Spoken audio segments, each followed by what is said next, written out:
ए यार एक मिनिट थांब थांब थांब थांब. तर मित्रांनो आता जे आहे ना जस्ट पिकअप आलेलं आहे आणि हे जर पिकअप तुम्ही पाहिलं ना मॅक्सी ट्रक प्लस 2018-19 पिकअप आहे आणि अतिशय उत्कृष्ट कंडिशनमध्ये आणि रनिंगमध्ये.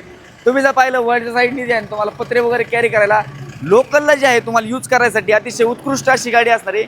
MH06 मध्ये गाडी आहे 2018-19ची ऑल पेपर क्लिअर आणि ह्याच्यावरती जर पाहिलं तर तुम्हाला एक 4-4.5 लाख रुपये जे आहे लोन देखील होऊन जाईल. तर ह्या गाडीची किंमत किती असणार आहे हे तुम्हाला व्हिडिओच्या माध्यमातून लास्टला मी सांगतोय. त्याच्यापूर्वी गाडीचे टायर पाहिले चारही टायर जवळपास 70 ते 80% टायर्स देखील असणार आहे. हवा देखील अतिशय उत्कृष्ट आहे. इंटेरियलमधील देखील व्हिडिओच्या माध्यमातून पाहू शकता. अतिशय चांगला असं जे आहे ना पिकअप देखील असणार आहे. मॉडेल असणार आहे 2018चं सिंगल ओनर लाखाच्या आसपास समथिंग चाललेली आणि प्राइस जी आपण कोट केली 5,99,000 रुपये आणि 5,75च्या आसपास फायनल तुम्हाला होऊन जाईल. अन्य तुम्हाला काही माहिती वगैरे पाहिजे असेल तर स्क्रीनवरती नंबर दिलेला आहे तिथे तुम्ही कॉल करून गाडीचे फोटोज प्राइसिंग डिटेल्स अन्य माहिती वगैरे देखील विचारू शकता. मेन गोष्ट फॉलो केलं नाही तर फॉलो करून ठेवा, लाईक करा आणि जे मित्र घ्यायचे विचार करते त्यांच्यापर्यंत व्हिडिओ देखील तुम्ही शेअर करा. आपण नंतर अशाच इंटरेस्टिंग व्हिडिओमध्ये भेटूया. धन्यवाद.